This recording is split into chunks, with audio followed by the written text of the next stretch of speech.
Ça marche. Bon, du coup, pour me présenter rapidement, moi, je suis étudiante ingénieure à AgroParisTech en césure et donc là, je fais donc ce stage à l'UMR Innovation pour donc faire ce diagnostic sociotechnique des freins et leviers au processus d'innovation pour la réduction de l'usage des pesticides sur la plaine ouest de Montpellier. Et donc, du coup, je vais vous présenter ce diagnostic. Alors, voilà. Donc, du coup, ça va être une présentation assez chronologique sur comment je m'y suis prise pour faire ce diagnostic sur ce territoire. Donc, je vais commencer par vous présenter d'abord les principaux enjeux du territoire pour mettre un peu de contexte à ce diagnostic. Ensuite, je vais rappeler la démarche générale du diagnostic sociotechnique. Et ensuite, donc je détaillerai chronologiquement la méthode, les résultats et la discussion donc pour les 3 phases d'analyse du diagnostic sociotechnique qui sont l'analyse inductive, l'analyse élémentaire et l'analyse transversale. Et enfin, je ferai rapidement une conclusion et aborderai les perspectives à la suite donc, de ce diagnostic. Donc, du coup, je vais présenter le territoire. Donc la plaine ouest de Montpellier, c'est ce territoire qui est juste ici, qui concerne à peu près 10 communes et donc qui se trouve à l'ouest de Montpellier et qui est donc entouré donc, de l'agglomération de Montpellier et de l'agglomération de Sète. Donc c'est une plaine sur laquelle on trouve en gros un tiers de culture annuelle, un tiers de prairies, un tiers de vignes. Voilà. Et donc, c'est une zone périurbaine, comme vous pouvez le voir sur la carte, avec pas mal de présence urbaine. Donc, les différents enjeux du territoire, donc, ça va être des enjeux liés à la qualité de l'eau notamment, puisqu'en effet, donc, il y a une aire d'alimentation du captage du Flès qui est présente sur une bonne partie de la plaine. Donc, avec des gros problèmes donc, de pollution des eaux, notamment de pollution par les herbicides. Donc, il y a aussi des enjeux de biodiversité avec la présence de zones Natura 2000 sur la plaine, présence de zones humides et divers autres voilà, zones à fort enjeu, notamment ornithologiques. Donc, sachant que l'usage des produits phytosanitaires peuvent avoir un impact sur cette biodiversité. Et ainsi que des enjeux avec le changement climatique qui amène des événements météorologiques de plus en plus importants au niveau des sécheresses, par exemple, et de plus en plus imprévisibles aussi, qui posent donc des questions pour l'agriculture sur ce territoire, avec une problématique d'accès à l'eau.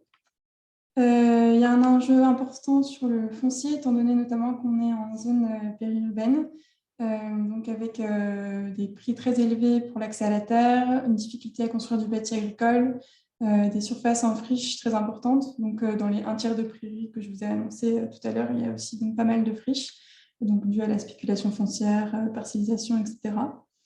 Et un enjeu de transmission des exploitations aussi, avec un nombre de repreneurs pour des exploitants vieillissants.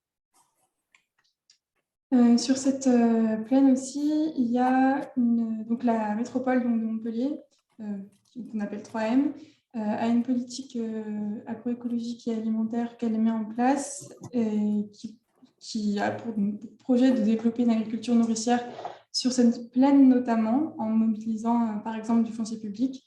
Donc c'est pour l'instant en cours de réalisation et de travail. Et on observe aussi donc, sur cette plaine une vague de labellisation environnementale, notamment en HVE, et cela dû à la demande du marché. Donc ça, c'était un peu pour vous présenter le contexte du territoire. Donc, sachant que ces différents éléments, je les ai obtenus notamment grâce au diagnostic sociotechnique, mais bon, c'était pour que vous puissiez comprendre un peu plus l'intérêt donc d'avoir comme champ d'innovation la réduction des produits phytosanitaires donc pour faire ce diagnostic. Donc, du coup, l'objectif du diagnostic sociotechnique, ça va être donc l'objectif final d'identifier les freins et leviers au processus d'innovation permettant la transition vers le zéro phyto, enfin, plus précisément vers la réduction de l'utilisation des produits phytosanitaires, et donc d'identifier les systèmes sociotechniques qui sont en place sur le territoire, en relation avec l'usage des produits phytosanitaires et donc les freins et leviers processus d'innovation au sein de ces systèmes sociotechniques, ainsi que les éventuels verrouillages aux innovations qui peuvent être en place. Donc, voici un schéma de la démarche globale du diagnostic sociotechnique donc, qui va se dérouler en 3 phases. Donc, une première phase d'analyse inductive, aussi appelée phase exploratoire, dans laquelle donc, il va y avoir 2 étapes. Une première étape qui va consister à délimiter le système à étudier. Une seconde étape dans laquelle on va cartographier les acteurs et les technologies existantes.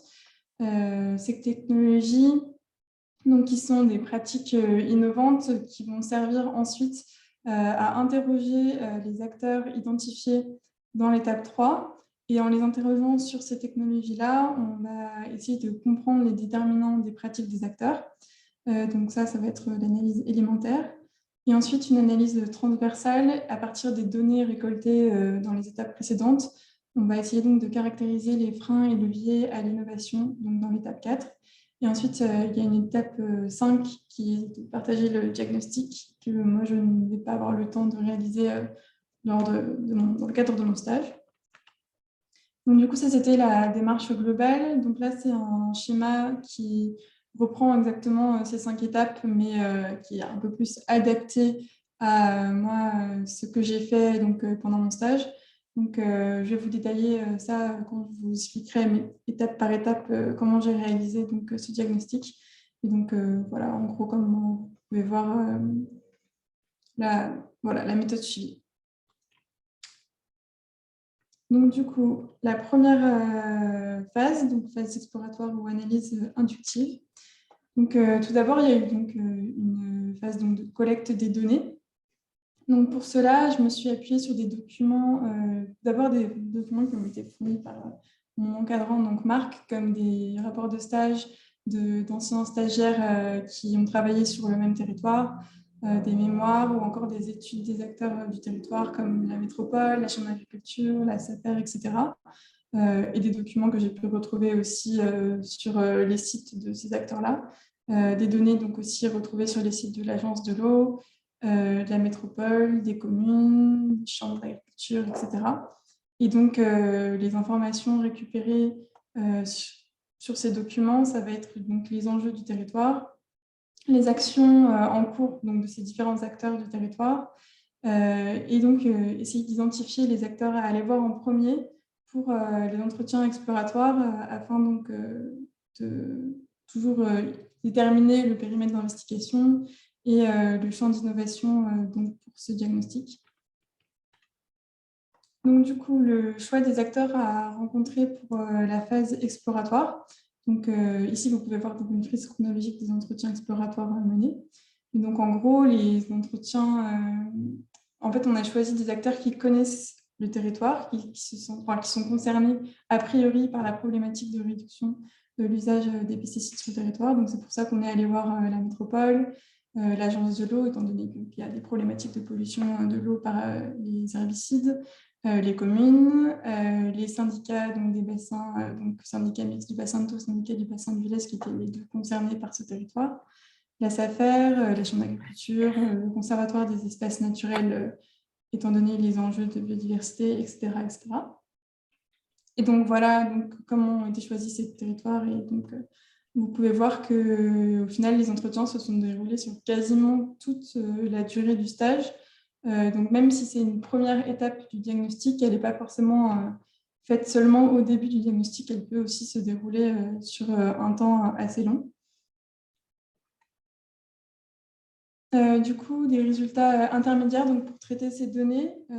Moi, j'ai essayé de réaliser des cartes mentales pour repérer donc, les acteurs du territoire qui étaient concernés par le champ d'innovation, donc en classant un peu tous les acteurs que je repérais par domaine d'activité. Donc ça, c'était des travaux que j'ai fait pour m'aider à organiser les résultats. Il y a eu donc aussi donc, toute la recherche de technologies révélatrices. Donc, les technologies révélatrices, donc ce sont en fait des pratiques un peu innovantes qui existent sur le territoire, qui participent à réduire l'utilisation des produits phytosanitaires. et en fait, mais qui ne sont pas partagés par tous les acteurs. Et ensuite, dans les entretiens avec certains acteurs qu'on fera dans l'étape suivante, on va leur poser des questions sur ces technologies pour essayer de comprendre pourquoi ils pourraient les mettre en place, pourquoi ils ne pourraient pas, et en fait, essayer de comprendre les déterminants de leur pratique. Qu'est-ce qui fait que telle pratique va être controversée, qu'est-ce qui est un frein à telle ou telle pratique, ou au contraire un levier. Et donc, c'est justement ça qui va donc, nous aider à identifier les déterminants des pratiques et ensuite les freins et leviers à l'innovation. Et donc, pour cela, la première étape, c'est de trouver ces technologies. Et donc, pour les trouver, donc, je me suis appuyée de documents et d'entretiens, notamment d'entretiens exploratoires. Et donc, j'ai aussi fait des tableaux compte rendus des entretiens exploratoires. Et donc, les résultats obtenus à la fin donc, de cette phase exploratoire, donc, le champ d'innovation initial, donc c'était donc la réduction de l'usage des produits phytosanitaires, et le périmètre d'investigation initial, donc c'est le périmètre géographique, donc c'est la plaine ouest de Montpellier, donc ce qui n'a pas changé, et le périmètre sectoriel. Donc en fait, comme sur la plaine, l'agriculture qui est majoritairement en place, c'est soit des viticultures, soit des grandes cultures. On avait fait le choix donc, de se concentrer sur les filières viticulture et grande culture. Et en fait, ce périmètre d'investigation a évolué au cours du diagnostic. Et le choix s'est fait début janvier, donc relativement tard, de se concentrer sur la viticulture uniquement, notamment par déjà un manque de temps vis-à-vis des données qui avaient été récoltées et la fin du stage qui approchait, et un manque de facilité à accéder aux données sur la filière grande culture. Et on a remarqué aussi qu'il y avait quand même une assez grosse séparation entre la grande culture et la viticulture, et donc ce n'était pas totalement aberrant de se concentrer seulement sur la viticulture pour ce diagnostic. Donc là, ici, c'est un premier schéma donc, des acteurs que j'avais identifiés à cette étape donc, de la phase exploratoire concernés donc, par la problématique de réduction des produits phytosanitaires sur la plaine ouest de Montpellier, et donc que j'avais classé par domaine d'activité. Donc là, c'est le schéma que j'avais fait donc, vers novembre-décembre, un peu avant justement les entretiens semi-directifs plus fins. Donc c'était un schéma qui a été fait à partir donc, des entretiens exploratoires, donc de la phase exploratoire. Et il n'est pas complet, par exemple, avec les données que j'ai actuellement. Si je devais refaire ce schéma aujourd'hui, je pourrais rajouter donc, certains acteurs. Et donc en bleu, c'est les acteurs que j'ai vus pour faire des entretiens exploratoires. Et en rouge, pour faire des entretiens semi-directifs plus fins qui consistent à l'étape 3, donc de l'analyse élémentaire. Donc les autres résultats obtenus, c'est donc le choix de technologies révélatrices qui allaient être utilisées justement donc, dans ces entretiens semi-directifs plus fins de l'étape 3. Donc, je vais vous présenter rapidement les trois technologies révélatrices qu'on a choisies et pourquoi. Tout d'abord, ça va être l'enherbement dans les vignes, donc, qui consiste à avoir une végétation, un couvert végétal spontané ou semé dans les vignes, dans les interrants ou sous les rangs. Et donc, j'ai choisi cette pratique comme technologie révélatrice parce que, premièrement, elle permet de réduire l'utilisation des herbicides, entre autres choses, qu'elle est mise en place par de plus en plus de viticulteurs sur le territoire, sans en concerner la majorité. Donc, ça peut être intéressant de se demander pourquoi certains la mettent en place et d'autres pas. Et donc, elle est considérée souhaitable par certains acteurs et difficile à développer selon d'autres. Et donc ça, ces données-là, je les ai récupérées. Donc déjà, c'était une technologie qui m'a été présentée par Marc dans un premier lieu, mais je l'ai aussi identifiée donc, dans des mémoires que j'ai lues et dans certains entretiens avec des acteurs. Donc cette technologie est revenue, donc c'est pour ça qu'on a pu la choisir donc, comme technologie révélatrice. Une deuxième technologie révélatrice, c'est le vitipastoralisme. Donc, qui consiste à introduire un troupeau pour pâturer donc, la végétation dans les vignes. Donc, là encore, c'est une pratique qui permet de gérer l'enherbement des vignes et donc participe à réduire l'utilisation des herbicides, donc à répondre à la question, à la problématique qu'on se pose. Elle est mise en place par une poignée de viticulteurs sur le territoire. C'est très minoritaire. Alors, je dirais, bon, il y a moins d'une dizaine sûre de viticulteurs qui la met en place sur la plaine. Et elle est considérée comme anecdotique et peu crédible comme solution pour réduire les pesticides par certains acteurs. Donc, du coup, c'était aussi intéressant de voir, donc, comme elle est objet de controverses, comment on allait pouvoir obtenir des acteurs qu'on allait rencontrer, qu'est-ce qui faisait que cette technologie pouvait l'utiliser ou pas et pourquoi. Et donc, cette technologie, elle m'a été introduite par Marc aussi et identifiée par d'anciens stagiaires. Et du coup, la dernière technologie révélatrice que j'ai choisie pour ce diagnostic, c'est l'utilisation de cépages résistants au mildiou et à l'oïdium. Cette fois, cette technologie, c'est un entretien avec la Chambre d'agriculture qui m'a fait décider de l'utiliser en tant que technologie révélatrice parce que, en fait, les acteurs que j'avais vus auparavant en avaient très peu parlé. Et elle a, au contraire, énormément insisté sur cette technologie.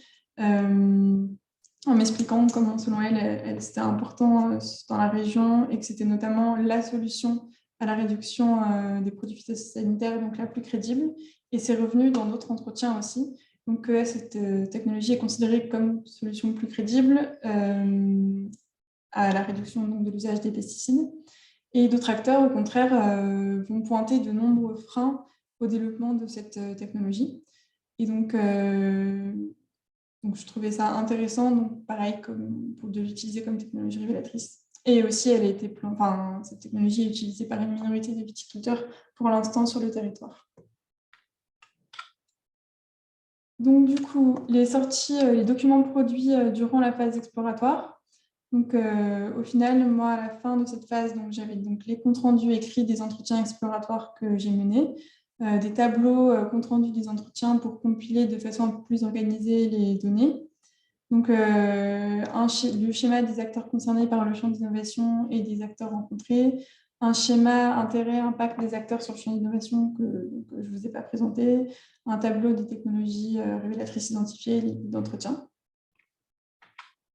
Donc là, je vais faire un petit point, retour sur la méthode et discussion des résultats. Donc, dans cette méthode, les difficultés que j'ai pu rencontrer, d'abord dans l'identification des acteurs, je me posais la question de comment s'assurer de ne pas oublier d'acteurs importants pour le champ d'innovation. Ça, du coup, une des solutions, c'est de notamment présenter les résultats en cours à des personnes connaissant bien le territoire pour avoir leur avis sur la question. Une autre difficulté que j'avais rencontrée, c'est pour l'identification de technologies révélatrices, comment trouver justement cette technologie. Au final, ça s'est fait par l'étude de documents et par les données que j'ai récupérées pendant les entretiens, ainsi que par les propositions de Marc. Mais c'est vrai que je me posais la question de est-ce que je n'oublie pas une technologie importante, est-ce qu'on ne passe pas à côté de quelque chose. Donc voilà, ça c'était un peu les deux questions majeures que je me posais pendant cette phase. Les points qui m'ont aidée lors de cette étape, donc le fait de faire une carte mentale des acteurs par domaine d'activité, donc ça, moi ça m'a aidé, donc je peux le conseiller aux personnes qui vont potentiellement le faire parce que ça permet d'être sûr de ne pas oublier d'acteurs en détaillant un peu toutes les fonctions des acteurs nécessaires, en fait, notamment si ça concerne une filière seulement, donc là c'était la viticulture. Pour l'identification de technologies révélatrices, donc comme je vous le disais, donc les rapports d'anciens stagiaires, des documents produits par les acteurs du territoire, des entretiens, etc. Lors de la réalisation des guides d'entretien, le fait de faire la liste des informations qu'on cherche à récupérer en se basant justement sur les objectifs de la phase exploratoire, ça m'a aidé du coup à rédiger les questions à poser. Et un document qui m'a beaucoup aidé, mais pendant tout le diagnostic, c'est le guide méthodologique produit par Marion, sur lequel beaucoup d'étapes sont détaillées avec des conseils méthodologiques intéressants. Et pendant les entretiens exploratoires, quelque chose que j'ai noté, c'est que rencontrer une seule personne à la fois, c'est plus efficace que des entretiens où on a 2 interlocuteurs en face, parce que moins de choses vont être dites souvent dans ces cas-là. Du coup, sur les résultats, donc, ce qu'on peut noter, c'est que le périmètre d'investigation, au final, il a évolué encore jusqu'en janvier. Donc, voilà, je ne sais pas si c'est une bonne chose ou si c'est normal, voilà, mais en gros, c'est quelque chose qui peut arriver, donc il faut être conscient de ça. Et au niveau des technologies révélatrices, on s'est rendu compte après que peut-être le choix de l'enherbement comme technologie révélatrice était discutable. Je vous le présenterai pourquoi tout à l'heure, mais parce que notamment, c'est très général et les façons de pratiquer cet enherbement sont très variables et correspondent à des systèmes de production très variables, des stratégies très variables aussi. Et donc, voilà, est-ce que ce choix était intéressant ou pas? Je ne sais pas trop. Du coup, maintenant, je vais vous présenter l'étape 3, donc, qui consiste en l'analyse élémentaire. Donc, dans cette étape, la collecte des données, en fait, c'est là où on fait un choix d'acteurs qu'on va investiguer de façon plus poussée que dans les entretiens exploratoires, avec des entretiens semi-directifs dans lesquels on va interroger les acteurs sur les technologies révélatrices que je vous ai présentées. Donc, comme je vous ai expliqué, pour essayer de comprendre qu'est-ce qui ferait qu'ils pourraient pratiquer ces technologies ou pas, et essayer de comprendre ainsi donc, les déterminants de leur pratique. Donc, le choix des acteurs à voir, tout d'abord, ça a été les viticulteurs et les caves coopératives, donc, dans un premier temps. Et ensuite, il y a des entretiens complémentaires qui ont été faits donc en fonction des données qui me manquaient, donc des négociants notamment et des fournisseurs de semences, notamment pour l'enherbement, que j'ai fait donc, ces 3-là en janvier, après une première étape d'analyse des données récupérées donc, dans ces premiers entretiens de viticulteurs et caves coopératives. Du coup, à partir des données récupérées dans ces entretiens, donc ça, c'est un travail que j'ai fait, donc, proposé par le guide méthodologique donc, du DST. C'est l'identification de groupes sociaux, donc de groupes qui ont en quelque sorte une stratégie commune, même s'il peut y avoir des variabilités à l'intérieur, qui ont une fonction. Donc, par exemple, comme fonction fournisseur de produits phytosanitaires ou production donc de raisins. Et donc, ouais, qui vont partager une certaine position vis-à-vis des technologies révélatrices. Ensuite, des fiches technologies révélatrices aussi. Donc, ça, c'était un résultat donc, de description, en gros, de ce qu'étaient ces technologies révélatrices et des positions des acteurs vis-à-vis de ces technologies révélatrices. Donc là, je vais vous présenter en fait un exemple de document pour une technologie donc, qui était les cépages résistants. Donc, un exemple de schéma que j'ai fait qui représente donc, les positions des acteurs donc, qui sont tous représentés plus ou moins en cercle ici vis-à-vis des cépages résistants. Donc, c'est un résultat intermédiaire que je ne suis pas sûre d'utiliser dans le rapport du diagnostic socio-technique, mais ça peut être intéressant pour avoir un résumé, une vision d'ensemble donc des positions des acteurs du territoire sur les technologies révélatrices. Du coup, les résultats obtenus à la fin de cette étape, ça va être donc les déterminants des pratiques favorisant ou freinant le développement des technologies révélatrices et l'impact des acteurs sur le développement de ces technologies. Donc, pareil, en prenant l'exemple des cépages résistants, donc, je vais vous présenter donc, des documents que j'ai produits. Donc, d'abord, un schéma des acteurs du territoire et le lien au développement donc, des cépages résistants. Donc, là, dans ce schéma, j'ai représenté seulement les acteurs qui participent au développement des cépages résistants sur la plaine ouest. Donc, les acteurs qu'on peut voir ici donc, dans des cadres noirs. Et ensuite, donc, toutes les relations entre eux et les relations à différents objets qui participent donc au développement donc, de ces cépages. Et donc, ce schéma-là, je l'ai fait pour les 3 technologies révélatrices. afin de se rendre compte justement s'il n'y avait pas donc, des acteurs qui travaillaient plutôt en commun avec ce même but justement de développer une certaine technologie et comment ils travaillaient ensemble, de quelle façon, pourquoi. Et donc voir si ces documents-là ne peuvent pas aider pour la suite du diagnostic. Donc, du coup, un autre résultat, c'est les déterminants des pratiques influençant le développement donc, des cépages résistants sur le territoire. Donc, toujours l'exemple des cépages résistants. Et donc, en fait, donc, ces déterminants des pratiques, je les ai récupérés donc, avec les entretiens. Donc, c'est des données récupérées pendant les entretiens et donc que j'ai classées selon différentes échelles. Donc, à l'échelle de la parcelle, qu'est-ce qui va faire que le viticulteur va pouvoir implanter ou pas des cépages résistants? Donc, quels sont les déterminants de l'implantation de cépages résistants? Donc, par exemple, l'accès à l'irrigation si les cépages résistants ont besoin d'eau pour se développer. À l'échelle donc, de l'exploitation agricole, les objectifs de l'agriculteur, par exemple, si son objectif, ça va être de réduire les pesticides, peut-être que ça va favoriser donc, le développement des cépages résistants sur le territoire, puisque ça permet de réduire les pesticides.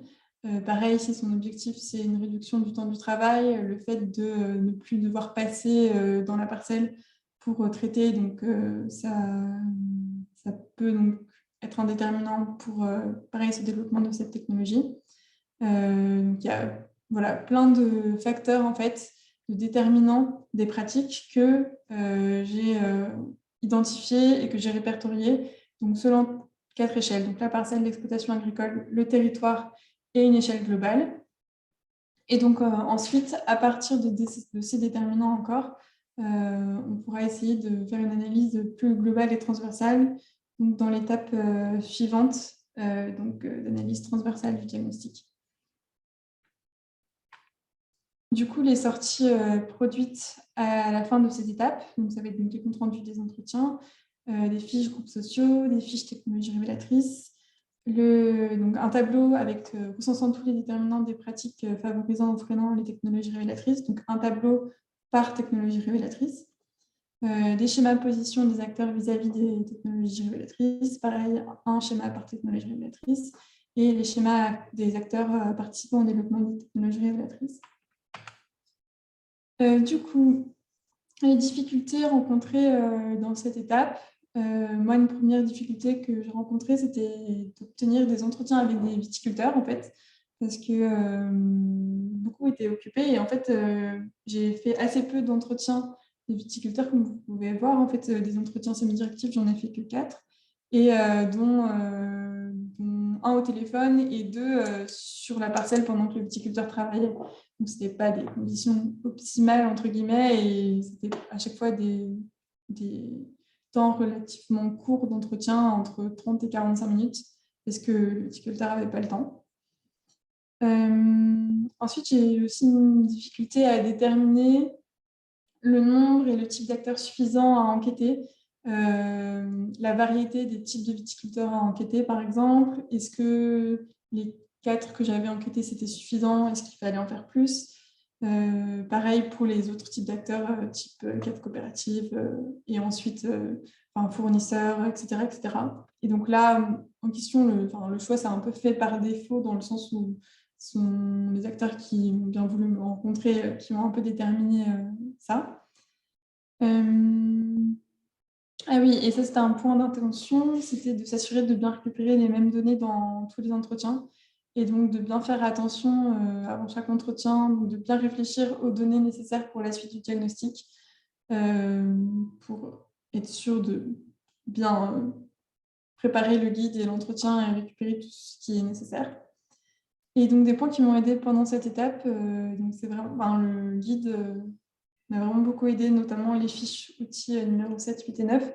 Donc, la proposition de mobiliser donc, les technologies révélatrices dans les entretiens, le tableau déterminant des pratiques et la description des groupes sociaux. Le fait de réaliser des schémas relations entre acteurs et impact sur le développement des technologies aussi, je le recommande.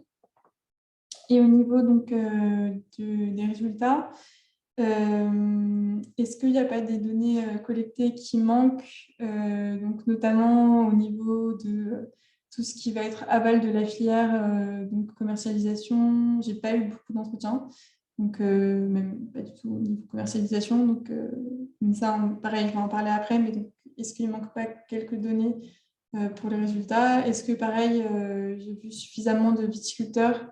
Voilà, donc ça, c'est des questions que je me pose. Et ça, c'est une remarque qu'on m'a faite, c'est que les postures des acteurs peuvent évoluer au cours du temps. Donc là, j'ai fait un schéma des positions des acteurs du territoire sur les technologies révélatrices, mais voilà, peut-être que ces acteurs peuvent changer d'avis et que dans 2 ans, ce schéma sera complètement faux. Donc c'est à prendre en compte. Et aussi le fait que les individus d'une même structure peuvent avoir des positions différentes vis-à-vis des technologies révélatrices. Par exemple, la Chambre d'agriculture, moi j'ai rencontré une conseillère de la Chambre. Peut-être que si j'avais rencontré une autre personne, on ne m'aurait pas dit les mêmes choses, on ne m'aurait pas parlé des cépages résistants et je n'aurais pas choisi les cépages résistants comme technologie révélatrice, par exemple. Donc, il faut peut-être être conscient de ce biais ou alors bien choisir les acteurs qu'on va voir pour être le plus exhaustif possible, je ne sais pas. Voilà, donc je vais passer à l'étape 4, donc d'analyse transversale. Du coup, les données utilisées donc, dans cette étape 4, en fait, c'est les résultats précédents, donc des étapes précédentes, donc, de l'analyse élémentaire notamment, que je vais mobiliser pour l'analyse transversale. Donc, ces données-là, ça va être donc, les déterminants des pratiques favorisant ou freinant les technologies, position des acteurs vis-à-vis des technologies, comment ces acteurs participent au développement des technologies révélatrices. Et donc, du coup, à partir de ces documents-là, de ces données-là, je vais essayer d'identifier donc des freins et leviers transversaux, identifier des acteurs partageant un objectif, une stratégie commune, et identifier des réseaux d'acteurs participant au développement d'une même technologie et participant à un même objectif. Donc, dans le but peut-être d'identifier des systèmes sociotechniques et d'identifier les freins et leviers à l'innovation participant à la réduction des produits phytosanitaires en viticulture. Donc un premier schéma que j'ai fait, notamment à partir des schémas de l'impact des acteurs sur le développement des technologies révélatrices. Donc là, c'est un schéma qui compile un peu chaque schéma sur les technologies révélatrices. Donc j'ai représenté les 3 technologies révélatrices au centre. Et en fait, tous les acteurs qui participent au développement d'au moins une de ces technologies est représentée. Et donc, j'ai relié un acteur s'il va participer au développement d'une technologie, donc je l'ai relié à celle-ci. Et si le trait est plein, c'est qu'il participe, il a un impact assez fort sur le développement de cette technologie. Si le trait est en pointillé, c'est qu'il participe un tout petit peu au développement de la technologie sur le territoire, mais pas beaucoup. Mais j'ai quand même mis le trait pour que l'information ne se perde pas. Et donc, du coup, j'ai fait ce schéma pour essayer de voir si on pouvait distinguer justement des groupes d'acteurs qui vont participer seulement au développement d'une seule technologie. Est-ce qu'au contraire, ils sont tous imbriqués les uns aux autres? Et pour essayer de voir du coup si on arrive à identifier des systèmes à partir donc, de ces données-là. Et donc, du coup, les résultats obtenus au final, est-ce qu'on peut identifier des systèmes sociotechniques à partir de toutes ces représentations? Donc, on voit, donc, je remontre rapidement le schéma, mais qu'il n'y a pas d'écosystème vraiment à part, tous se recoupent au moins un peu. Que ça, c'était une hypothèse qu'on avait faite, c'était est-ce que les acteurs qui pratiquent le vitivastoralisme pourraient former un petit système sociotechnique, une sorte de niche sociotechnique. Et au final, donc, le résultat, c'est que non, ça ne forme pas un système sociotechnique parce que les acteurs qui pratiquent le vitivastoralisme ne forment pas un réseau, qu'il n'y a pas d'interaction vraiment entre ces acteurs et qu'il s'agit essentiellement d'initiatives individuelles concernant deux acteurs. Donc, ça ne correspond pas vraiment à la définition d'un système sociotechnique. Donc, la technologie révélatrice vitivastoralisme ne permet pas de révéler un système sociotechnique. Un autre résultat, c'est que le développement des cépages résistants est très structuré. Bon, ça, vous ne l'avez peut-être pas vu parce que je suis passée assez rapidement, mais en fait, Donc, dans le schéma développement des cépages résistants, on voit qu'en fait, il y a un grand nombre d'acteurs qui participent à ce développement-là. Et chaque acteur a un rôle défini, c'est très structuré. Donc, il y a des financements, de la recherche, de la réglementation, un appui du conseil auprès des viticulteurs, etc., etc. Et cette structuration, cette organisation, on ne la retrouve pas pour toutes les technologies révélatrices, notamment pour le vitivastoralisme. Donc voilà, c'est notamment très marqué pour les cépages résistants. Donc on n'a pas identifié de niche sociotechnique sur le territoire. Et un autre résultat, c'est que l'enherbement, au final, en fait, se pratique sous des formes très diverses. Et donc peut-être que c'était une technologie trop vague pour être révélatrice ici. Donc c'est une question qu'on se pose. Donc les principaux, là en fait j'ai répertorié les principaux freins et leviers aux 3 technologies révélatrices. Donc c'est pas du tout complet, mais c'est en gros des principaux freins et leviers pour mettre en évidence donc, quelque chose qu'on a observé, c'est qu'en fait, notamment pour l'enherbement et le vitivastoralisme, le risque de diminuer le rendement et donc est le frein à l'adoption de ces 2 technologies. Le fait qu'il ne va pas y avoir de valorisation économique aussi. Et donc, on peut se demander pourquoi le risque de diminution de rendement est un frein à l'adoption de ces technologies et est-ce que ça peut permettre donc, de révéler un système sociotechnique comme je vais l'expliquer tout de suite. Donc, en fait, on a formulé donc, des hypothèses sur l'impossibilité de supporter une baisse de rendement. Donc, voilà, ce ne sont que des hypothèses, donc il faudrait les vérifier. Le fait qu'un acteur va avoir une valorisation faible de la production, et donc ça va être la quantité produite qui va déterminer le revenu, fait que donc, justement, ce n'est pas possible d'avoir une baisse de rendement. Est-ce que ça concerne les agriculteurs qui ont des grandes surfaces? Est-ce que ça concerne ceux qui vendent en coopérative ou ceux qui vendent à des négociants avec certains contrats de volume, ceux qui vendent dans 20 pays? Donc ça, c'est une hypothèse qu'on fait. Ou encore ceux qui ont des rendements déjà peu élevés, une situation économique compliquée. Ce qui est beaucoup revenu dans les entretiens, c'est qu'il y avait ces 5 dernières années des événements météorologiques et des maladies tous les ans en fait, qui causaient de nombreux dégâts. Par exemple, la majorité des viticulteurs avaient perdu entre 70% et 80% de leur récolte cette année à cause du gel. Et donc ça, en fait, ça se répète chaque année depuis plusieurs années. Donc, ce qui fait que ce n'est pas un environnement propice à tester des technologies risquant de diminuer encore plus le rendement. Donc voilà, ça, c'est des hypothèses formulées et donc qui sont pas encore, qui seraient à vérifier dans la suite.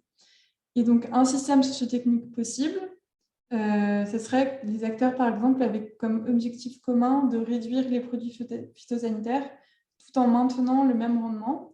Et auquel cas, par exemple, l'utilisation des cépages résistants peut permettre ça, parce qu'on peut maintenir le même rendement et tout en réduisant l'usage de produits phyto. Contrairement à l'enherbement ou au vitivastoralisme, ce n'est pas le cas, ou alors c'est plus risqué. Donc, on se pose la question, est-ce que c'est possible justement d'identifier un système sociotechnique à partir de ça, et donc de ces hypothèses. Donc, du coup, les difficultés rencontrées donc là, dans cette étape, sachant que cette étape est encore plus ou moins en cours, je n'ai pas totalement fini. Donc, c'est justement l'identification du système sociotechnique. Comme vous l'avez vu, là, je n'ai pas vraiment présenté de système sociotechnique défini. Voilà, c'est un peu... Je ne sais pas exactement comment m'y prendre. Est-ce que juste l'angle d'approche des technologies révélatrices, ça suffit? Donc là, potentiellement pas vraiment. Une autre difficulté rencontrée, c'est le temps manquant pour investiguer l'aval de la filière. Et donc, du coup, justement, voilà, c'est qu'en gros, il y a la nécessité d'investiguer plus l'aval, notamment la commercialisation, pour vérifier les hypothèses formulées sur les systèmes sociotechniques. Donc, sur la valorisation des produits, par exemple, est-ce qu'en vente en direct, on arrive à mieux valoriser économiquement le produit? Donc, du coup, on peut se permettre d'utiliser une technologie qui risque de diminuer le rendement ou qui va diminuer le rendement. Et est-ce que ceux qui vendent en cave coopérative ou à des négociants en circuit long ne peuvent pas se le permettre? Donc voilà, donc ça, on ne peut pas encore conclure à cet état-là des connaissances dans le diagnostic. Voilà, il n'y a pas de système sociotechnique qui a été totalement révélé, on peut seulement faire des hypothèses. Est-ce que du coup les technologies révélatrices que j'ai choisies n'étaient pas assez discriminantes, ou est-ce que c'est l'échelle du territoire qui fait ça? Peut-être que si on avait pris une autre échelle plus large, on aurait pu distinguer un système sociotechnique. Il y a aussi le fait que là, on prend un angle d'approche pour distinguer les sociotechniques donc de technologies révélatrices. Peut-être qu'on aurait observé d'autres choses avec un autre angle d'approche. Et donc, du coup, pour conclure, donc là, en gros, à la fin de ce diagnostic, a priori, on considère qu'un seul système sociotechnique engloberait les acteurs rencontrés. Donc, voilà, il faudrait creuser la question de la commercialisation pour finaliser le travail. L'analyse transversale sur les freins et leviers à l'innovation, elle est encore en cours. Donc, je ne peux pas encore vraiment vous présenter de résultats sur le sujet. Et les perspectives, c'est donc, voilà, il faudrait en gros faire des hypothèses d'évolution donc des technologies révélatrices sur le territoire en fonction de comment elles vont répondre aux objectifs des acteurs. Et donc là, le diagnostic sociotechnique a produit une certaine matière qu'il faut travailler et digérer encore. Donc des hypothèses et pistes à creuser, donc notamment pour vérifier les hypothèses que je vous ai présentées juste avant, investiguer peut-être la question de la commercialisation de plus. Voilà. Donc je ne vais pas faire parce que mon stage touche à sa fin. Mais voilà. Et donc du coup, j'ai terminé.